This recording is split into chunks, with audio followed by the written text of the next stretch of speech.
A once popular water park is covered in ice tonight after pipes burst, sending thousands of gallons of water cascading down both sides of the 12-story building.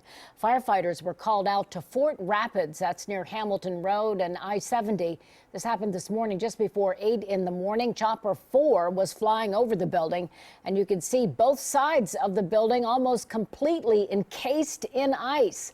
NBC4's Rick Reitzel is live there tonight to show us the mess and explain what happened. And Rick, this building has been closed, hasn't it? Yeah, it's been closed for 2 years. Now, Colleen, take a look at the side of this Fort Rapids hotel. You can see ice that's been clinging to the side of this building. Now, it's been there since a water pipe broke somewhere on those top 2 floors.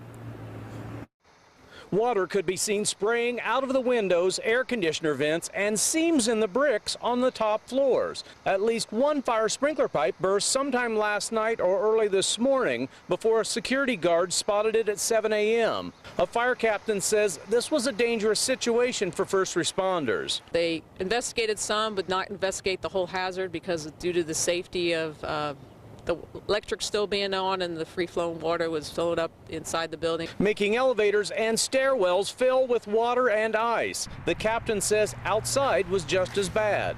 The hazards of the ice falling down could be huge for firefighters, and there's also the buildings here. Depending on how big the ice is, it could come down through the roof.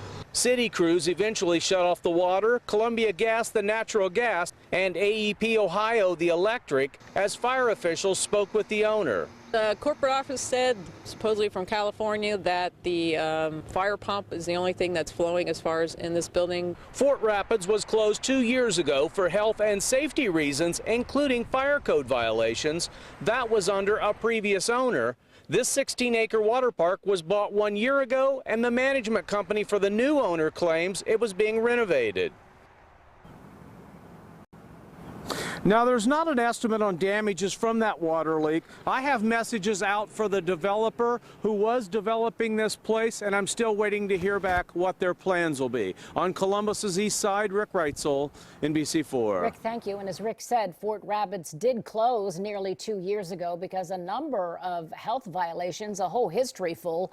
The indoor water park and hotel first opened back in 2005. In February of 2016, poor air quality from an electrical fire made several of the guests there sick. Columbus police closed it down a few days later. The building has been empty ever since. In April of 2017, it was sold to a new investor in a $2.5 million deal.